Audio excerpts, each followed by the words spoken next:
government has started doing some incredible work on various sectors. And if I just quickly summarize, one is related to, reducing leakages and inefficiencies in subsidies disbursement. Aadhaar has been made mandatory in LPG connections, in ration cards.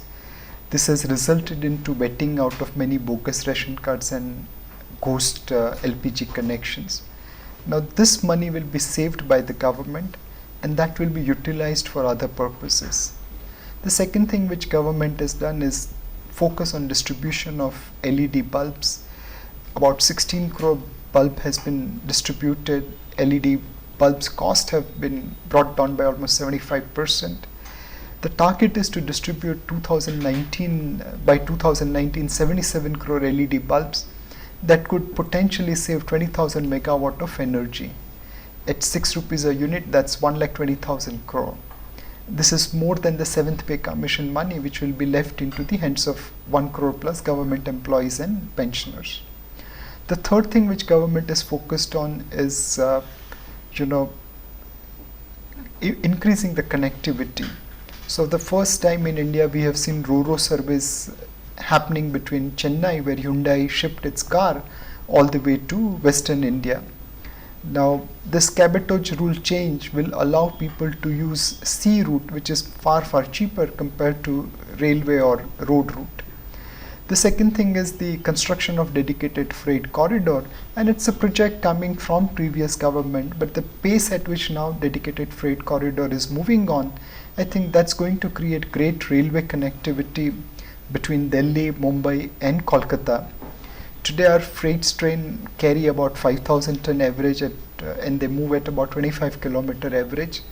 On dedicated freight corridor will probably move 13,000 ton at about 75 kilometers average.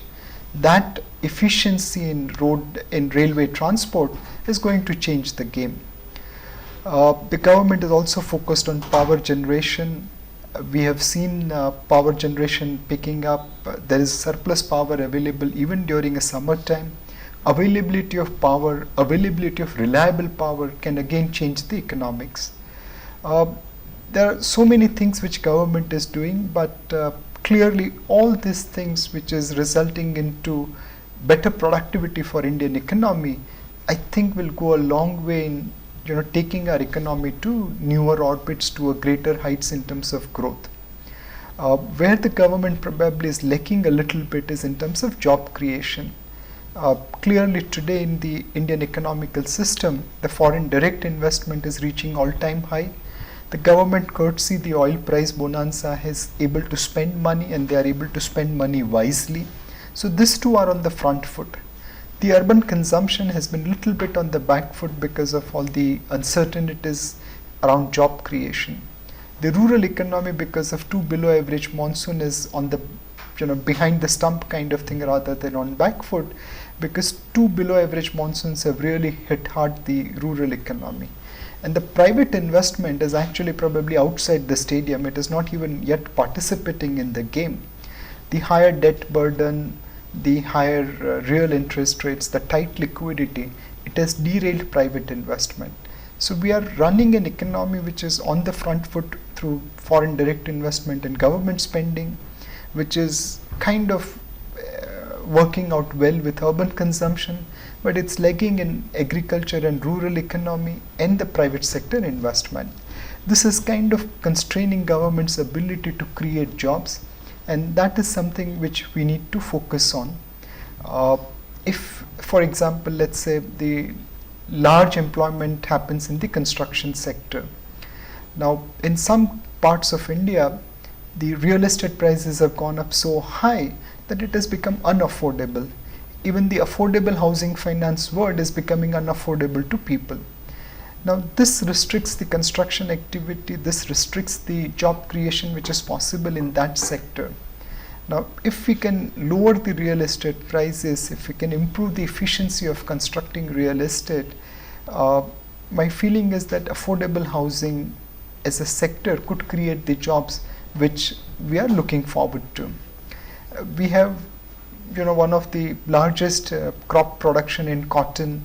we know how to spin that into yarn, we also know how to weave that into fabric, and from cotton to fabric we do all the hard work and then export it to rest of the world, which converts that into garments, puts a brand on it, and makes 90% more profit than what we make from cotton all the way up to fabric. Our total garment exports is about $17 billion. China's total garment exports, if we believe different versions, is more than India's exports in all versions.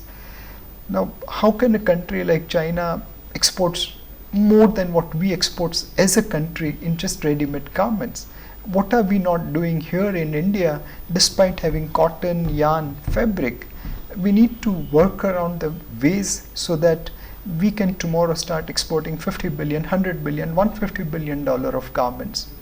The world will require garments irrespective of technology.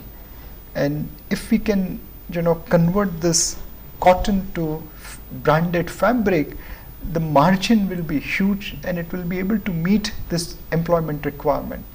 So this is where we are constrained today.